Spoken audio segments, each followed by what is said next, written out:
So with everyone stuck at home, and the most anticipated game of the decade dropping this weekend, a lot of people... So if everyone's stuck at home, and the hottest game of the decade dropping this weekend, a lot of fanboys and girls are excited for the new Final Fantasy VII remake. However, mine isn't dropping till this Tuesday. Well, my copy of the game. However, I thought this was a good opportunity to play one of my favorite fan-made demasters, an 8-bit version of the game. Final Fantasy VII DEMASTERED for the Nintendo Entertainment System. This ambitious concept was a Shenzai, which basically means bootleg game, built upon the Final Fantasy I engine. It was developed by Chinese company Shenzhen Nanjing Technology. This game was a bit rough around the edges, but since its initial release, there's been a fan translation and repolish by hacker Lugia 2009, along with a few others, which included chiptune versions of the original game's soundtrack, redone sprites and backgrounds, and overall smoother gameplay. It's more or less literally the entire game, albeit a lot of details and side quests cut out, but overall a summarized version of all 3 discs, remade in 8-bit. There's even actual physical cartridges available, playable in any OG Nintendo system. However, it's more easily accessible through an NES emulator. My personal favorite is Mugen, however there are a bunch of different ones available. It's cool seeing little sprite variations of Biggs, Wedge, Jesse, and Barrett, as well as Cloud, of course. They cover most of the dialogue and interactions in the base game, but cut just a few corners. Like the elevator scene is consolidated in the reactor rooms, etc., but for the most part, they cover the bases.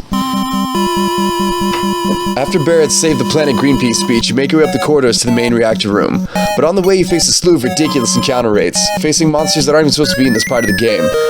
But it's still cool to me to see the various 8-bit versions of some of the most iconic FF7 creatures.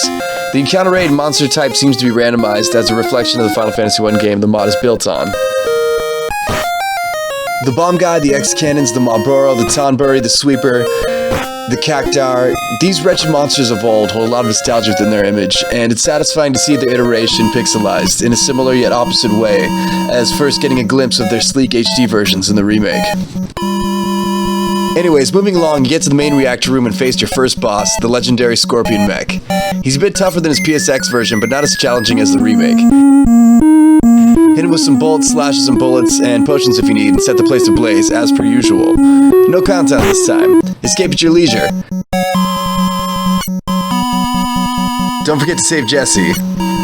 You agree to rendezvous with Avalanche in Sector 8 station and make your way out of the pixelated wreckage. And that's when you find the Flower Girl Aerith for the first time. What's interesting in this is you don't get the option to buy a flower off her, you just kinda automatically do it. But who wouldn't anyways?